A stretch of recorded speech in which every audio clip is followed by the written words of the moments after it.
Sinasabi na ang anggulong foul play sa pagkamatay ng opisyal ng isang universidad at kanyang driver na natagpuan sa loob ng sasakyan. May live at exclusive report si Emil Sumangil. Emil?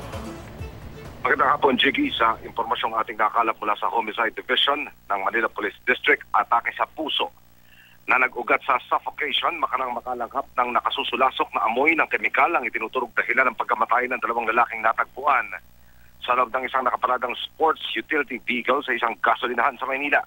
Jiggy, kinilala ang mga biktima na sina retired Colonel Reynaldo Chinchen, Vice President for External Affairs ng Technological Institute of the Philippines at driver nitong si Claudito Flojo. Ayon kay MPD, Homicide Division Chief Police Senior Inspector Melchor Villar, isinasantabi na nila ang anggulong may foul play o sinadyang patayin ng mag-amo. Pagkatapos na isa-ilalim sa laboratory examination ng mga ebidensyang nakuha ng PNP Scene of the Crime Operatives mula sa loob ng kulay itim ng Fort Everest ng mga biktima, lumilitaw, Jiggy, na ang amoy ng rubber cement o ito yung kemikal na ginagamit na pandikit ng swelas ng tsinelas na nakuha sa loob ng sasakyan ng mga biktima ang isa sa mga naging dahilan para mahirapan sa paghinga ang mga biktima. Sinasabing may pagawaan ng tsinelas ang biktimang si Chinchen bukod pa sa pagiging opisyal ng TIP.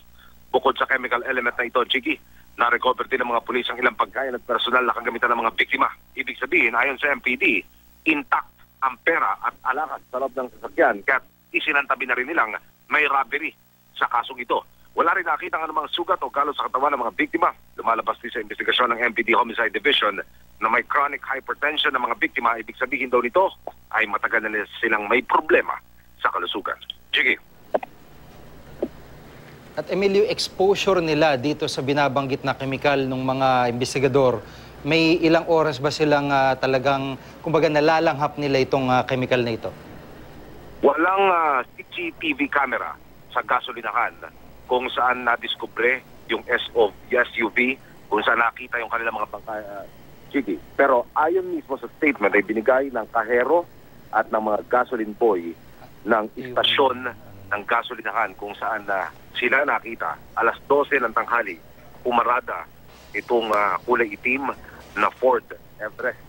At sinasabing pagsapit ng alas 6 ng gabi, so yan ay makalipas ng 6 na oras, nagpasya na yung security guard on duty ng gasoline station, nalapitan na itong SUV para alamin yung kalagayan ng mga sakay nito.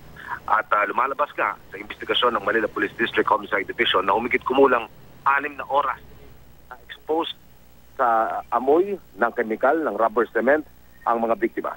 Sige.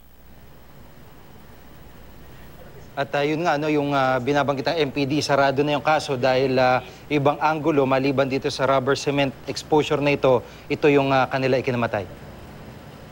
Tama yan, Jiggy. Mismong sa bibig ni Police Senior Inspector Melchor Villar, ang hepe ng Homicide Division ng MPD, siya na mismo nagsabi na kinukonsideran lang case closed itong insidenteng ito kung saan niya namatay yung Vice President ng TIP maging yung kanyang driver. Nagkaroon din daw sila ng pagkakataon na makausap ang pamilya ng mga biktima dahil open naman daw ito sa anumang klase ng investigasyon at binabanggit na wala silang kilalang kaaway o nakaalitan ng dalawang biktima. Sige. Maraming salamat, Emil Sumangil.